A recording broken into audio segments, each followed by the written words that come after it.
arkadaşlar, nasılsınız? Beni sorarsanız her zaman söylediğim gibi bomba gibiyim. Arkadaşlar, Victoria Ocakbaşı'ndayım. Niye Victoria demeyeyim? Biraz sonra sahibi Süleyman Bey ile sohbet edeceğim ve tarihçesini öğreneceğim. Ama ben 4-5 kez geldim buraya. Beyoğlu'nun arka sokaklarında, çok arka olmasa da ara sokaklarında, ki aşağıya adres bilgilerini paylaşacağım.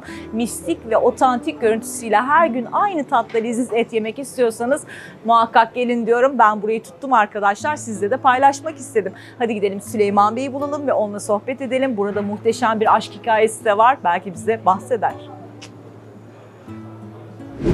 Merhaba arkadaşlar, tekrardan yanımda görmüş olduğunuz yakışıklı Süleyman Demirtaş, mekan sahibi. Nasılsınız Süleyman Bey? Teşekkür ederim. Siz nasılsınız? Ben de iyiyim. Çok teşekkür ederim. 4-5'tir geliyorum. Kısmet oldu. Bugün çekimimizi de Hoş yapıyoruz. geldiniz. Hoş bulduk. Süleyman Bey, niye Victoria? Seyircim de öğrensin. Valla Victoria'nın ismi çok güzel bir aşk hikayesine dayanıyor. 1958'de burayı Süleyman isminde adaşım olan bir şahıs almış. Victoria adında Rum bir kadına aşıkmış.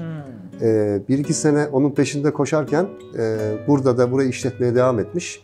Daha sonra mutlu sona ulaşmışlar, evlenmişler. 20-30 sene kadar burayı işletmişler. Daha sonra alanlar da hiç değiştirmemiş ismini. Biz de baktık hikaye çok güzel. Aynen. Evet, Ocakbaşı Victoria olur mu? Olmuş. Çok güzel bir aşk hikayesi olmuş. Biz de devam ettirdik. Vallahi süpersiniz gerçekten de, çok güzel.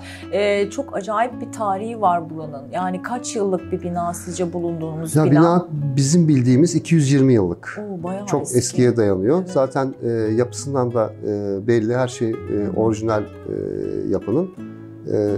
Çok otantik de bir havası var. Aynen. Zaten bütün müşterilerimiz de seviyorlar. Yazın bile dışarıda oturmayıp içeri tercih etmeye çalışıyorlar. Değil mi? Yani böyle. Pandemiden nasıl etkilendiniz Süleyman Bey? Pandemiden bayağı iyi etkilendik. Öyle mi? Yani kötü anlamda iyi etkilendik. Zaten 3 ay kapalıydık. Haziran zaten çok kötü geçti. Saat kısıtlamaları vardı. Doğru. İnsanlar gelemediler saat 10'da kapanan bir yere. Sonra da bir alışma süreci vardı. İnsanların davranışları değişti. Doğru. Hangi gün çıkalım, hangi gün çıkmayalım, hava derecesi nedir? Bugün kalabalık mı olur dışarısı, sahil kenarına mı gidelim, kapalı yere girmeyelim, dışarıda nasıl mesafe, o kadar çok şey ki bizim bile kafamız karıştı. Evet, haliyle rezervasyonlar düştü değil mi? Tabii rezervasyon telefonu zaten daha 1-2 haftadan beri çalmaya başladı, öyle söyleyebilirim. Ben de burayı 2 haftadır keşfettim zaten sanırım. Ama 4-5 kez gelip bayağı suyunu çıkardım. Evet, evet.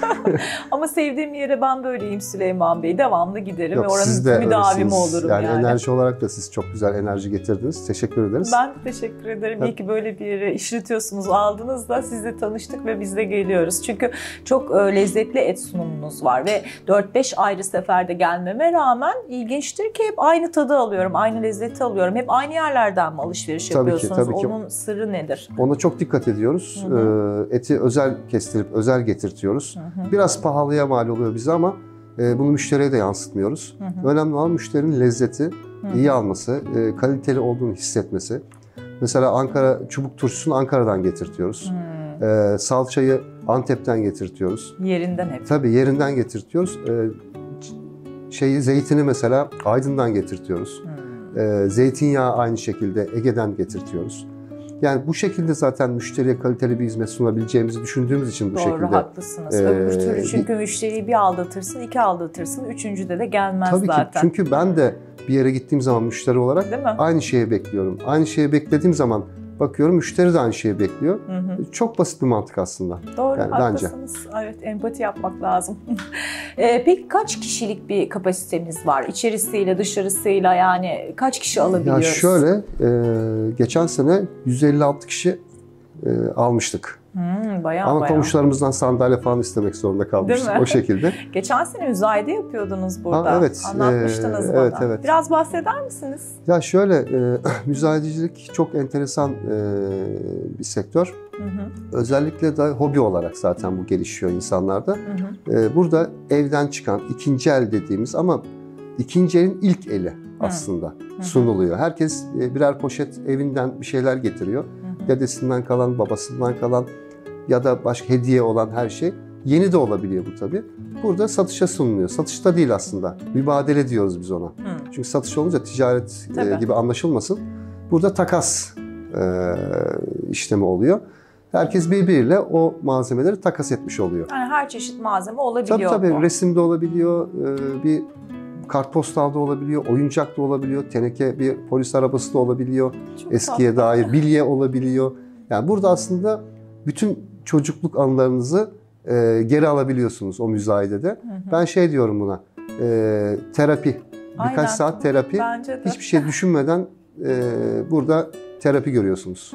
İçeride de bu arada Bedri Rahmi'nin falan gerçek eserini gördüm. Tabii işte o da bizim kendi koleksiyonlarımızdan. Burada birkaç Siz tanesini koydunuz yani. sergiledik. Yani kendi orijinal eseridir. Altında Evet. zaten imzası da vardır. Aynen gördüm ve ilgimi çekti. Onu da sormak istedim size. Birçok şey buraya daha çok aslında koymak istiyorduk ama tabii zarar görmesin diye biz de çekiniyoruz. Tabii, doğru. Çok şey koyamıyoruz. Doğru, haklısınız. Ara ara değiştiriyoruz bazen. Hem dekor değişmiş oluyor Evet. hem de gelen müşterilerimize farklı şeyler sunmaya çalışıyoruz. Yalnız bu yani duvardaki resimler, her şey o kadar hoş ki ben bilmiyorum, burada ruhumu bulduğuma inanıyorum. Acaba o dönemlerde yaşadım mı? Reenkarnasyona Belki de inanır mısınız? yaşamışsınızdır tabii. Ben çok inanırım.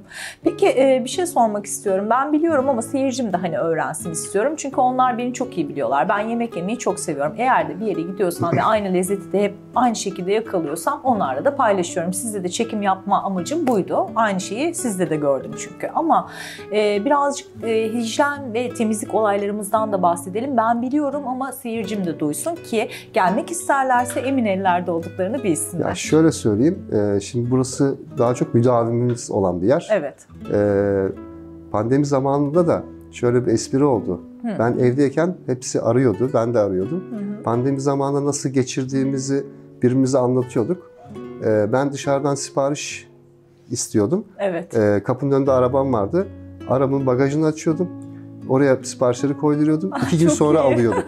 Şimdi arkadaşlarım da şöyle bir espri yaptılar. Sen bu kadar dikkat eden bir insan Aynen. pandemi sürecinde mutlaka dükkanda da dikkat ediyorsundur diye ki ediyorum. O yüzden dediler senin dükkandan başka bir yerde hani yemek yemeyiz. Tabii. Gerçekten de bunu yapıyorlar. Sadece buraya gelen, sadece burada yemek yiyen o kadar çok müdavimimiz var ki. Bu arada onlara da çok teşekkür ediyorum. Bizi çok desteklediler. Yanımızda oldular. Ama sizin sayenizde tabii ki sunduğunuz hizmet sayesinde. Teşekkür ederim. Ve bir de şöyle bir şey yaptık biz. Biz bu Temmuz, Ağustos, Eylül hatta Ekim'in şu ana kadar biz içeriye müşteri almadık. Evet. Yani alabiliriz. Öyle bir yasak yok. Ama sadece müdavimlerimizi düşündüğümüz için, kendimizi de, personelimizi de düşündüğümüz için hiçbir şekilde müşteri almadık. Dedik ki ta ki sonuna kadar hani soğuklar başlayana kadar en azından bir tedbir amaçlı. Aynen. Biz bunu da yaptık. Yani elimizden geleni yapıyoruz. O yüzden de müşterilerimiz bize güveniyor. Biz de bu güveni boşa çıkarmamaya çalışıyoruz. Elinize gönlünüze sağlık. Peki buraya ilk gelen bir müşteriye ben hepsini denedim ama hangi yemeği önerirsiniz? Buranın da Adana'sı meşhurdur Nilgün Hanım. Onu öneririm gibi bir örnek. Ya şimdi şöyle Bilsinler söyleyeyim. istiyorum. Herkesin farklı bir damak tadı, herkesin farklı bir sevdiği bir yemek vardır. Evet. Ben mesela ciğeri her yerde yemem. Ben de yiyemem. Ama burada yiyorum. Burada ben de yiyebiliyorum. Çok Hani güzel bunu yapıyorsunuz. da müşteriye, sağ olun. Müşteriye böyle söyleyemiyorum. Çünkü bu sefer övmek gibi oluyor kendimizi. Diyorum ki en sevdiğiniz şeyi sipariş verin. Evet. Hepsi Biz güzel onun zaten. arkasındayız. Ondan sonra konuşalım diyorum ben. Ondan Çok sonra güzel. yorum yapalım. Bu çöp şişte olur çünkü ayıramıyorum. Siz de hepsini inşallah denersiniz tek tek. Ben ciğeri denedim, Adana'yı denedim, kuş yemeği denedim. Makarna bana yapmışlardı sağ olsunlar. O da çok güzeldi. Hani et harici. Afiyet Daha olsun. denerim arkadaşlar. Daha denerim ben burada. Hatta- Çünkü yemek yemeyi gerçekten çok seviyorum. Güzel yemek yemeyi seviyorum ama. O gün boş gitmemiş oluyor. Yani yastığa Tabii. kafayı koydum mu bugün güzel yedim ben. Ya o bir Kaliteli yemek yedim keyif diyorum. almak. Aynen. Yemek de öyle bir şey. Lezzetsiz bir şey yediğim zaman ben sinirleniyorum. Ben de aynen ve mutsuz bir gün Kendime oluyor mutsuz bir benim gün için. oluyor. Kendime kızıyorum. Neden bunu tercih ettim falan. Biraz daha sabretseydim de Evet. dükkana gitseydim diyorum bazen. Kendi dükkanımda yeseydim diye. Biz bir de şöyle bir şey de yapıyoruz. Burası Ocakbaşı restoran ama makarna dediniz siz. Makarna, noodle. Vegan müşterilerimiz için de menüde Çok güzel. birkaç şeyimiz var. Artı balık da yapıyoruz. Salı geceleri Salı değil mi? geceleri Ona gelecektim özellikle zaten. Balık gecemiz var. Pazartesi günleri saç kavurma gecemiz var. Oo. Cuma, cumartesi şu an dışarıda bir keman ve bir kanunumuzla fasıl da yapıyoruz. Ve bir de müdavimleri olduğu için, bütün masalar birbirini tanıdığı için, hiç tanımayanlar bile göz olarak bildikleri için birbirlerini, herkes keyifli bir ortamda, güvenli bir ortamda, huzurlu bir ortamda çok güzel eğleniyorlar. Evet. Tabii eğleniyorlar derken iyi keyif alıyorlar. Evet. Elimizden geleni yapıyoruz. Yani müşterilerimizin memnuniyeti bizim için çok önemli. Şey de çok güzel bu arada. Kemancı ve kanuncu sizinle çalışıyor. Dışarıdan 10 tane restoranı gezip gelmiyor. Tabii. Bizim bu kendimize süreçte ait. Biliyorsunuz virüs, yani geliyor, şarkı söylüyor, çalıyor. Dışarıda başka bir yerden gelmiş bir misal. Aynı çok kötü anda, bir şey. Ama siz kendi bünyenizi çalıştırıyorsunuz. Tabii. Bravo. Bu önceden mi vardı yoksa pandemiden sonra mı böyle bir ekip oluşturdunuz? Önceden de vardı. Hep bizle beraber çalışıyorlardı. Süper. Bizim kendimize ait olan bir ekipti. Çok da güzel çalıyorlar arkadaşlar. Teşekkür Dinlemenizi ederiz. tavsiye ederim. Peki. Herkes dinlesin. Süleyman Bey, çok sağ olun. Biz buraları bir arkadaşlara gezdirelim Tabii bu ki, arada. tabii ki. Efendim birazcık da yemek yiyelim. Adana'mızdan, Urfa'mızdan. Ustamızla da sohbet etmek isterim Tabii ben. ki, Ocağın tabii ki. başında da olmak isterim. Kendinize çok iyi bakın efendim. Çok teşekkürler. Görüşürüz. Çok sağ olun. Arkadaşlar, bu videoyu beğendiyseniz eğer beni beğenmeyi, abone olmayı, hatta paylaşın beni. Çok sevinirim. Hadi biraz gezelim, biraz da yemek yiyelim. Çünkü burayı muhakkak görmenizi istiyorum. İçerisi de çok mistik ve otantik görüntüsüyle meşhur bir yer bence. Görüşürüz bir başka videoda.